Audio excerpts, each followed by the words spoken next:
Hello, and welcome to my channel, Knotty Gnome Crafts. My name is Sarah, and you can find me as Knotty Gnome on Instagram.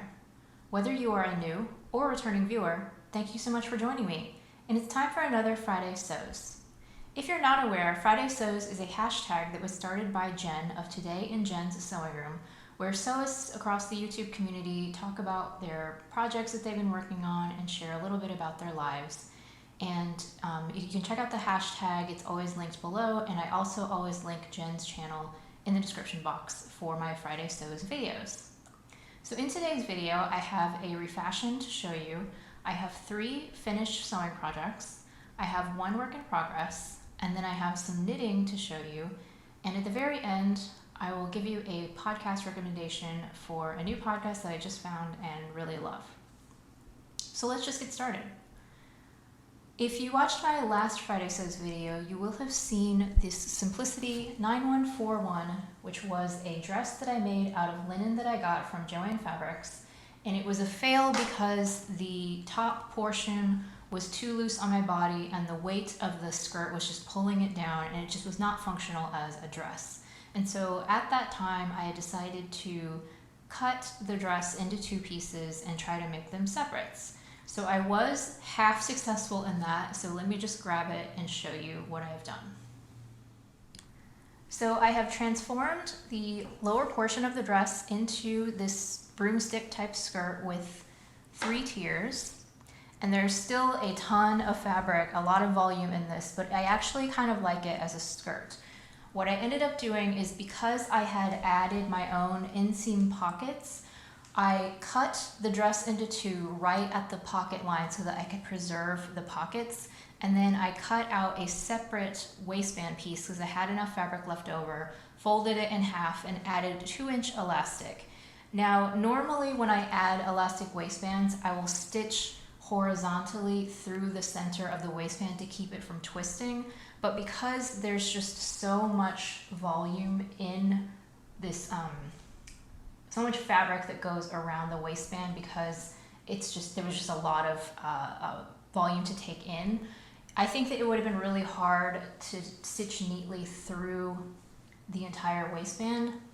So what I did instead was I stitched vertically in the ditch at the sides, and I also did it in the front and the back, just to kind of help hold the elastic in place so that it doesn't twist when you're wearing it, because that absolutely drives me insane.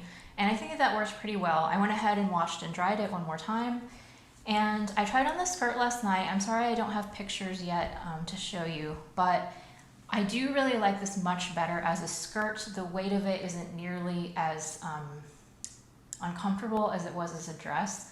And I tried it on with a few different tops, and I think I have a pretty good idea of how to style this. So I'm really happy that I was able to salvage this fail and turn it into, if not a win, at least something that I will actually wear. And it's just a nice basic black summer skirt. And so yeah, I'm really happy with how that happened.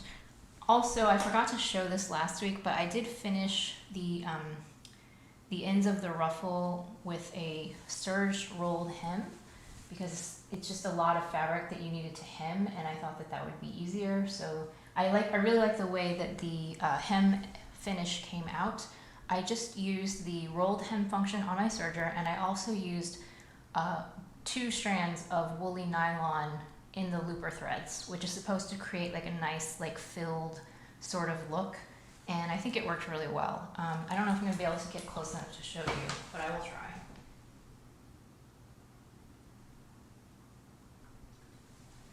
But yeah, I think that just gives it a nice clean finish at the bottom, and especially because it's black, it kind of disappears, you don't even really notice it. So that was my refashion. I transformed the skirt, or the dress, into a skirt, and I'm going to put this down and then we'll talk about the rest of that dress. So you may be asking why I didn't refashion the top as well. And as I said, I had to cut it into where the pockets were in order to kind of preserve and keep them on the skirt. So when I tried on the top, first of all, it was still loose and floppy. I was going to have to do something to tighten it to get it to be flush with my body. And I also would have still needed to shorten the straps. But when I tried it on as the top, it was very, very cropped. And technically it did actually look really cute as a matching set with the skirt. But when I tried on the top with other things in my wardrobe, like I tried jean shorts, I tried high-waisted pants, it was just too much skin showing for me to be comfortable. And I think even if I had done another rolled hem and not cut any fabric off of the bottom, it was still just going to be way too short. And that combined with the other things I was going to need to do in order to make it wearable, I ultimately decided it just wasn't worth it. I still feel satisfied that I got a functional skirt out of this failed dress project. So I felt like, you know, I'd redeemed myself a little bit, and the top is just going to be too much work to get it to be wearable, and so I gave up on the top, and I'm fine with that decision. So no top, but I do have a skirt, and I'm still pretty happy about that. Let me grab the next piece. So after finishing my refashion, the next thing that I decided to work on was a faux jumpsuit. I've been wanting to make a linen faux jumpsuit. Basically, at the beginning of like kind of late spring or early summer, I had the idea for it, and I just haven't gone ahead and done it until now. But I chose the Simplicity 8841 pants pattern, and this was not the original pants that I was going to use, but I picked these because I just wanted something that was going to be kind of simple, that I didn't really have to think about too hard, and these did seem to fit that bill. They're just an elastic waist pant with patched pockets. I made view D, which is actually the cropped version here, but because I'm so short, it's more like normal pants on me. And that was actually another reason why I picked this view, because I didn't have to shorten it as much as I would have had to shorten the other views. In terms of sizing, I made the size 8 at the top and I graded to a 10 at the hip. And I did have to alter the back crotch curve. I had to extend the crotch hook that goes out this horizontally. I had to extend that 2 inches to fit around my thighs, and then I removed that 2 inches from the hip of or at the crotch line of the pants to actually preserve the hip measurement. I just moved where the fabric was distributed, and I've been doing that alteration for a while now, and it seems to work well for me. And I did also shorten the pants legs by 2 inches. So even though I said that I picked the cropped view so I wouldn't have to shorten, I did still have to shorten it, and I did it 2 inches.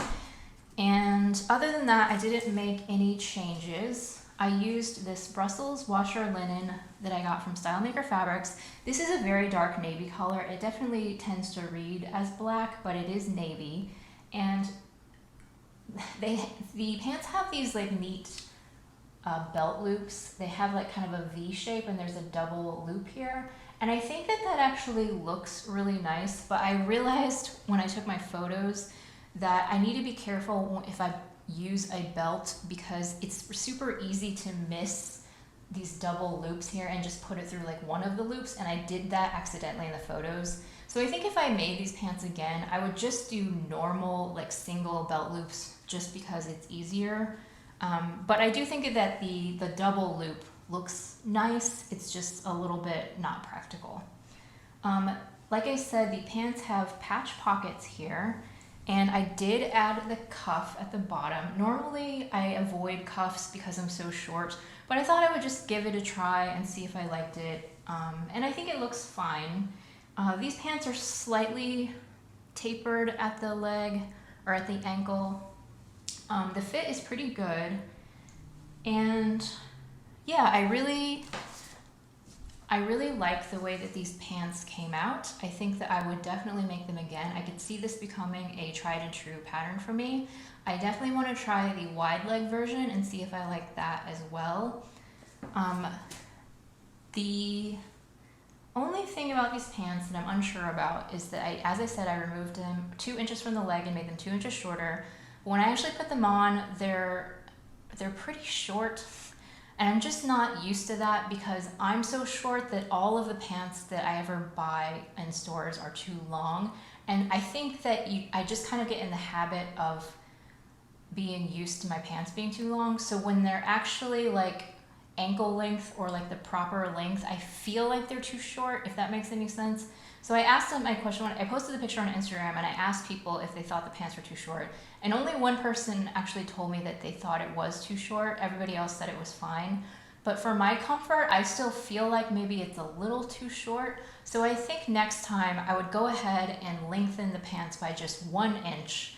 And then I think that would kind of be the sweet spot for me, where it's ankle length, but it's not high ankle length. And I think that I would like that better. But other than that, I do like these pants. It's funny because I used to be extremely anti-elastic waist pants, probably because I always associated them with elderly people. I mean, I know that's not fair, but that's just the way that I thought about it. But then when the pandemic hit and I became all about the comfort, just like everyone else, I realized that elastic waist pants can still be stylish. You just have to work to style it, and you know, don't wear it like an old lady would, and they won't look like old lady pants. So I'm really glad to have learned that lesson, because elastic waist pants are wonderful, and I'm really looking forward to making more of these. So on these similar lines, I'm going to go grab my next finished object, and then I'll talk to you about my faux jumpsuit. So my next finish is the Nora Tank from Sewbakemake. I actually cut both of these out, the pants and the top, at the same time, because they were out of the same fabric, the Brussels washer linen. And I still had a decent amount of fabric left over, like not enough to make something, I don't think, but I could probably combine it with another fabric to do something color blocked. So that was nice. I chose to do view B of the Nora Tank, which has the permanent tied straps. And I did do a 3/4 inch small bust adjustment, which ended up eliminating the dart. So I didn't have to sew the dart in this. And I made the full, like, if there's like a crop, there's a petite crop length, a regular crop length, and then a hip length, and I made the hip length. So I did the longest one. Because I was making a faux jumpsuit, I needed to be able to fully tuck this in comfortably to the pants so that it would look seamless like a jumpsuit. But I do think that making a cropped version would be really cute. So this particular top has a facing, and which you can kind of see here, and it's, is it an all-in-one facing? I think it's an all-in-one facing. I kind of forget. It was very easy to put together. I will say that I did not really enjoy the process, and it's not the fault of the pattern. It's just kind of the mood that I was in. The pattern is, like I said, it's simple to sew, but there is a lot of, because there's all these kind of like weird angles as far as like the ties and stuff, there's a lot of understitching and there's a lot of clipping around curves. It's just a little bit of like tedious sort of work that I don't really enjoy in this garment. So even though it's very easy, I just didn't really have fun sewing it, if that makes sense. So I was really glad when it was over, because I do like the finished top. I like the way that it looks. I found that the tie shoulders were a little bit of a hassle to get them where they were in the right spot, but also looked pretty. And I mean, I should have known that. I always like the look of these like fun little details, but then the actual practice of wearing them, any sort of clothes that are sort of fiddly and you have to mess with, I usually end up not liking them because it just annoys me. But the good thing about this top is that once I did get the shoulders tied, I'm probably just never going to untie them and they'll be fine. So as I said, I do like the way that the top turned out, even though I didn't really enjoy sewing it, and I like the way that it looks as a faux jumpsuit. I do have some pictures that I posted to Instagram, so I will insert those here so you can see what the outfit looks like. And I'm really looking forward to styling this, not just with the matching Simplicity pants, but also on its own. I think it's going to be a really versatile piece in a very basic color. Navy goes with a lot of things in my wardrobe, so I am happy that I made this top. Oh, and I forgot to tell you the size. I made the size 2, I think. I didn't make the smallest size, I made the second smallest size, so I'm pretty sure that was a 2. And then I did do the small bust adjustment on the size 2. So yeah, that was the Nora Tank by Sewbakemake.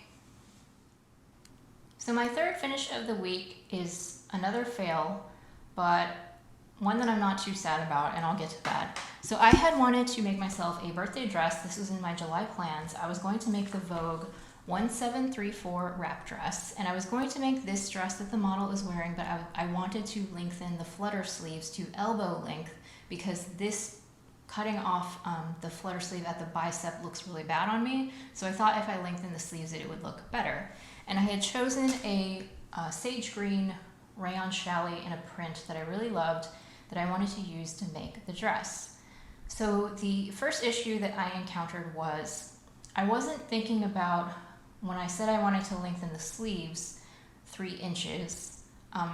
You know, on a normal sleeve, it's like, okay, so you draw a line 3 inches down and it's, you know, a little bit longer, but it doesn't take that much more fabric.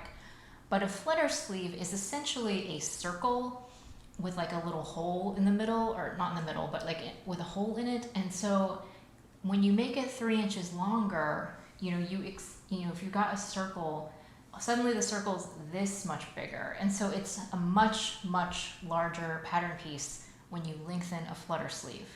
So I wasn't thinking about about that when I ordered my fabric. I only bought fabric to make this dress with whatever the pattern called for. Like, I think I only ordered, I ordered 2 3/4 yards, which should have been enough to make this dress, but not with the giant sleeves.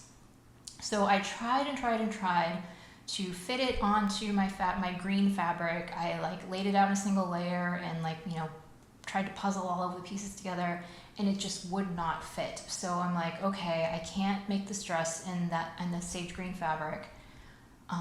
But I still want to make the dress because I had done all of the work to prep the pattern and like get it cut out, and it was all ready to cut my fabric, and I just didn't want to put it away. So I'm searching my stash for other fabrics that I can use, and I found this rayon crepe that I had purchased from fabric.com, and it has a black background with these sort of colorful like vines, like with buds on it, or I don't know what you would call it, but I think of it as like a floral, even though it's not technically flowers. It kind of reads as a floral, if that makes sense.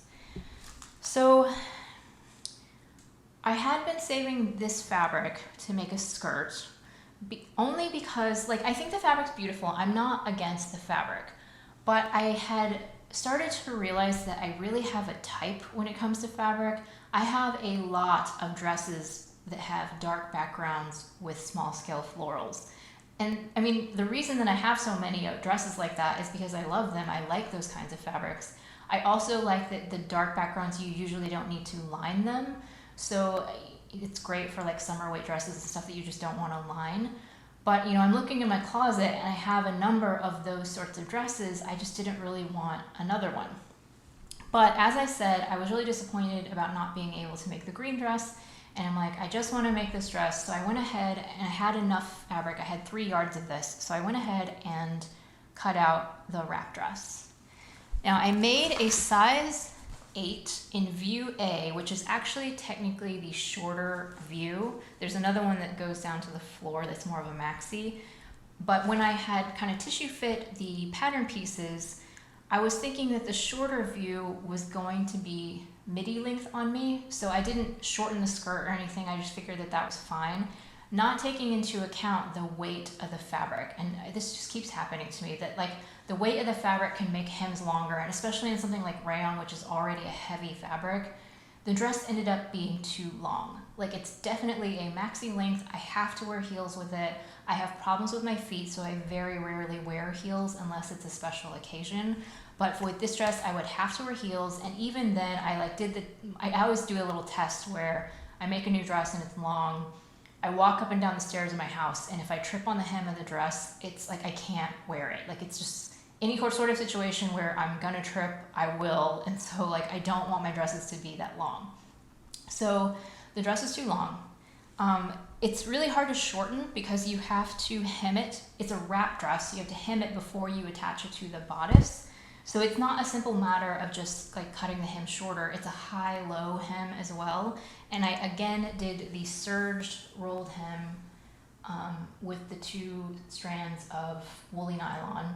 And so it's not that easy to just shorten the dress. Also, I had problems with the bodice. So I cut the size 8 and I did a 1-inch small bust adjustment, which actually did not eliminate the dart, but it made it very small. And I don't know if the small bust adjustment was part of the problem, because it does shorten the length of the bodice. But I don't really know what happened, but the wrap is way too low. When I put it on, it's like, I mean, this is fairly low, but it comes down to like here, like all of my chest is exposed, and I'm just not comfortable with that. I would have to wear a tank top underneath. I don't want to wear a tank top underneath a summer dress that kind of is like it sort of refutes the point of a summer dress to me if you have to wear something under it.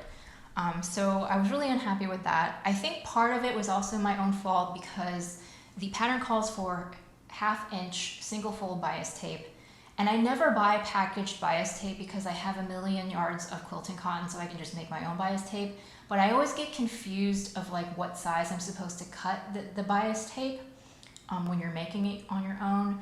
And I realized too late that I did it wrong. So I actually made 1 inch single fold bias tape. This is just a quilting cotton that I had in my stash. I would have used a solid black if I had any, but I think I have solid black, but I couldn't find it. So I used this like French words one.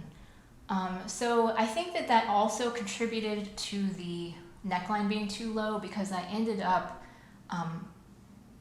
the bias tape the seam allowance of the bias tape was thicker than it should have been, and I had already trimmed it.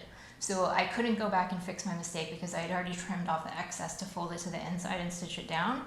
So I think that also made the neckline lower than it should be, but I still think even with those mistakes that I made, I don't think that the neckline, I think there's still something wrong with the neckline. I think that it still would not have been correct even if I had sewn it without doing the small bust adjustment and sewing the binding properly. I still think it would have been too low. I don't know if, I mean, I guess it does look relatively low on the model too, but yeah, I couldn't even, I mean, I know people always say that to like cross it over and then like put a safety pin or something. I couldn't even do that because there really was not extra fabric to wrap. Like it fits pretty closely to my body, and I would try to pull it at the sides like as tight as I possibly could to secure it. But the minute that I let go of tying, because it ties on both sides, on the inside and on the outside, the minute I let go of the ties, the weight of the dress would just pull it down and it would be like down here again, which just was not appropriate. So I have some pictures. I admit that in the pictures it might not look that bad, but just in real life it's not wearable.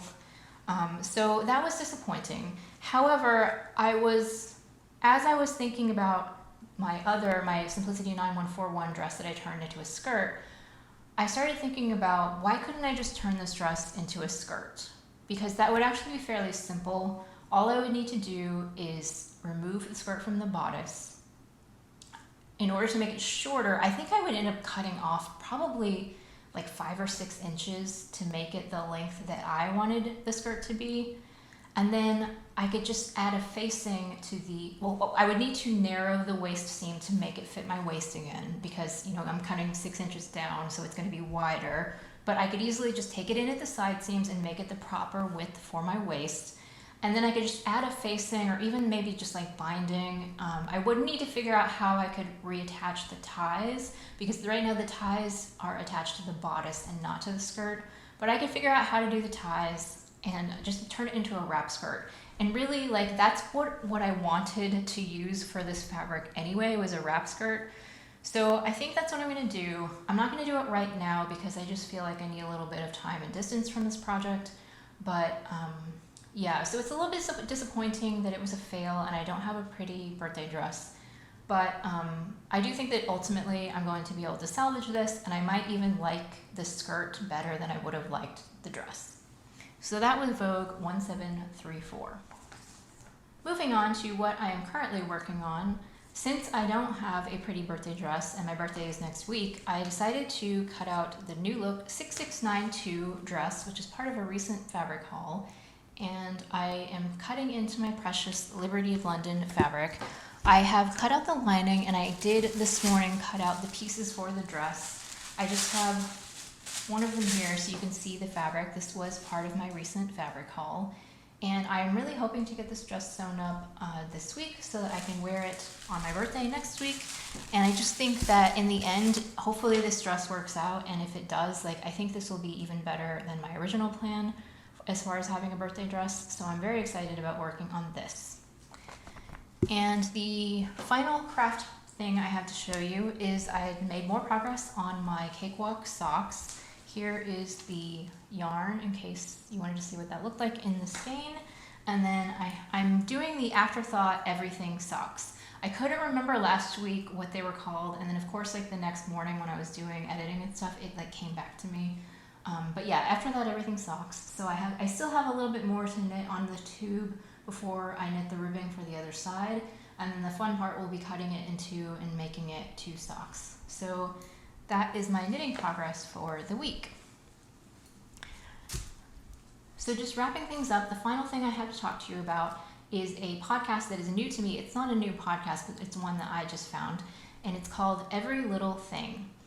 Now, brief story time. When I was a kid, I was one of those really annoying kids who asked a million questions about like, why are things like this? Why does this happen? You know, just various questions. Like I bugged my family members all the time of like, why is the sky blue? Like that kind of stuff.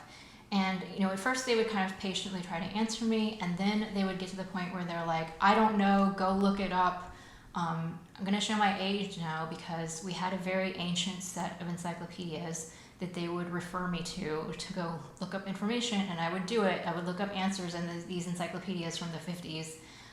Or if they got really sick of me, my mom would just drop me off at the library for several hours, and I would just stay there and like look up stuff all the time.